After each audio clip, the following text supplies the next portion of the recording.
वज़ीर आज़म के लिए एतमाद का वोट हो तो इजलास चंद घंटों में, अपोजिशन ने अगर कोई किसी को जिच करना हो तो इजलास की रिक्विजिशन यूं चंद घंटों में और फौरी तौर पर सब कुछ हो जाता है। लेकिन नामूस रिसालत के हवाले से अगर कौमी असम्बली के इजलास की बात की जाए तो उसके लिए महीनों मांग लिए जाते हैं, उसके लिए बहुत बहुत लंबा अरसा, फिर एक्सटेंशन पे एक्सटेंशन। शायद ये जो हमारे इर्द गिर्द गलाजत है सारी, या जिस दलदल में हम चले गए हैं, उसकी वजह शायद यही है कि हम दुनियावी माल के पीछे भाग निकले हैं। हम अपने जो हमारे मज़हब की जो तालीमात थी उनसे हम दूर चले गए हैं। माज़ी में भी जब मुसलमान लड़ते थे, बड़े बड़े हुक्मरान थे, ईरान की बहुत बड़ी सल्तनत थी, अब्राहा ने जब हमला किया तो तब वो सुपर पावर था, हाथी थे, लेकिन ईमान की कुव्वत ने, अल्लाह ताला ने मुसलमानों को उसमें फ़तह दी। मैं ये हरगिज़ नहीं कह रहा कि हम चढ़ दौड़ें किसी पे, कि किसी के साथ लड़ाई करें, लेकिन अपनी आवाज़ तो सुनाएं। आवाज़ कैसे सुनाएं? मैं आपको एक मिसाल देता हूँ। कितनी कत्ल व गारत है लबनान में, कितना ईरान पर जुल्म सितम हुआ है, लेकिन अगर अकीदा मजबूत हो तो इंसान नहीं घबराता और अल्लाह ताला उसके लिए कुछ सूरत निकालता है। मैं हसन नसरुल्लाह साहब नामूस रिसालत पर जो बात कर रहे हैं, तर्जमे के साथ मैं आपको पहले सुनाना चाहता हूँ, फिर आगे हम प्रोग्राम में चलते हैं कि ईमान का तकाजा क्या है, जज्बा जोश कैसा होना चाहिए। ये मुल्क तो बना ही इस्लाम के नाम पे था। पाकिस्तान का मतलब क्या? ला इलाहा इल्लल्लाह। और कैसे हम नामूस रिसालत पर खामोश हो जाएं? इससे बड़ी मुनाफकत क्या हो सकती है? ये जो सारी गलाजत है आज जिसमें हम फंसे हुए हैं, शायद इसकी यही वजह है। हसन नसरुल्लाह साहब। या रसूल अल्लाह, या रसूल अल्लाह, फिदाका नफ्सी व दमी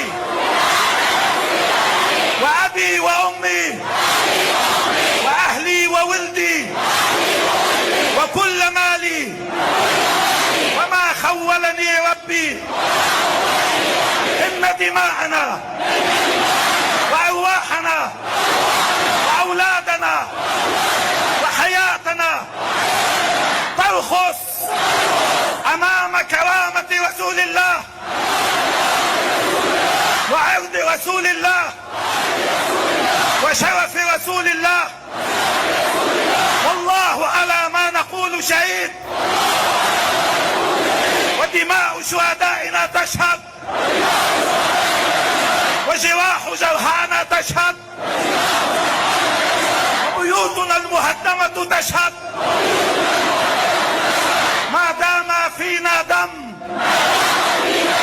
لن نسكت عن إهانة نبينا، وسيبقى الصوت عاليا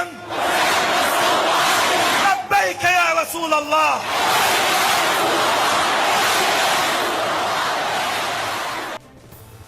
देख रहे थे आपके हमारे शहदा के खून, हमारे जांबाज़ों के ज़ख़म और हमारे वीरान घर इस बात की गवाही देंगे कि हम अपने नबी पर हर शय कुर्बान कर सकते हैं। अब ये एक जज्बा है। पाकिस्तान में भी इस हवाले से बहुत कुछ हुआ और यहाँ पर भी लोग हैं ऐसे जो हमें याद दिलाते रहते हैं।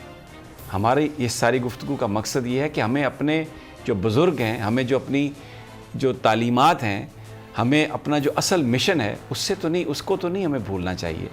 मैं यहाँ पर आपको साद रिजवी साहब की एक छोटा सा एक उनका साउंड बाइट है, वो मैं आपको सुनवाना चाहता हूँ कि वैसे तो नबी पाक सल्लल्लाहु अलैहि वसल्लम की जहाँ पर हुर्मत की बात आएगी, चाहे कोई गुनाहगार मुसलमान है, चाहे कोई आलम फाजिल है, सबके दिल से एक ही आवाज़ निकलती है। न जाने क्यों हम इन मसलतों में आके खामोश हो गए। सुनिए ज़रा रिजवी साहब क्या कह रहे हैं। अगर कोई ये समझे कि ये जज्बा ख़त्म हो चुका है तो हमारे बड़ों का तो जज्बा समंदर के अंदर जाकर भी ख़त्म नहीं हुआ। हम जिस कबील में से हैं वो जज्बे ख़त्म होने वाले नहीं हैं। मेरे आका और मौला सल्लल्लाहु अलैहि वसल्लम की नामूस के लिए जो कुछ हमें ज़िंदगी में तकलीफ़ और परेशानी उठानी पड़े वो हमारे लिए ज़ादे राह है, वो हमारे लिए सरमाया हयात है, वो हमारे लिए वो चीज़ है जिसको हमने लेकर कल जन्नत में जाना है। हमने आपको एक मौका दिया है कि आप भी उन चेहरों में अपना चेहरा रखवा लें जो कामयाब हैं, जो हुज़ूर सय्यद आलम सल्लल्लाहु अलैहि वसल्लम की नामूस रिसालत के लिए काम करने के लिए तैयार हैं। हमने अपने सारे चेहरे हुज़ूर सय्यद आलम सल्लल्लाहु अलैहि वसल्लम की नामूस पर कुर्बान करने के लिए रखे हुए हैं। یہ بات کرنے کا مقصد صرف یہ تھا کہ کاش اللہ ہمارے جو لیڈرز ہیں، چاہے ان کا تعلق حزب اختلاف سے ہے، چاہے ان کا تعلق حکمران جماعت سے ہے، اگر وہ آج یہ فیصلہ کر لیں کہ ہم ایک آواز بنیں گے اور اپنے نبی پاک صلی اللہ علیہ وآلہ وسلم کی جو حرمت ہے اس کے لیے میسج دیں گے پوری دنیا کو، تو مجھے یہ لگتا ہے کہ ہمارے بہت سارے مسائل حل ہو جائیں گے. آپ یقین کریں، میں یہ ایمان سے یہ بات کہہ رہا ہوں، یہ کوئی جذباتی پن نہیں ہے، یہ کوئی ہم یہ نہیں کہہ رہے کہ آپ چل دوڑیں کسی ملک پر حملہ کر دیں یا آپ یعنی ایک کوئی دہشت گردوں کی طرح کاروائیاں کریں، بٹ آپ بتائیں کہ یہ فریڈم آف ایکسپریشن نہیں ہے. ہم لوگ اس چیز کو برداشت نہیں کر سکتے. ہمارے آج جو جن مسائل میں ہم گھرے ہوئے ہیں وہ اسی لیے ہیں، ہم بہت دور چلے گئے اپنی تعلیمات سے.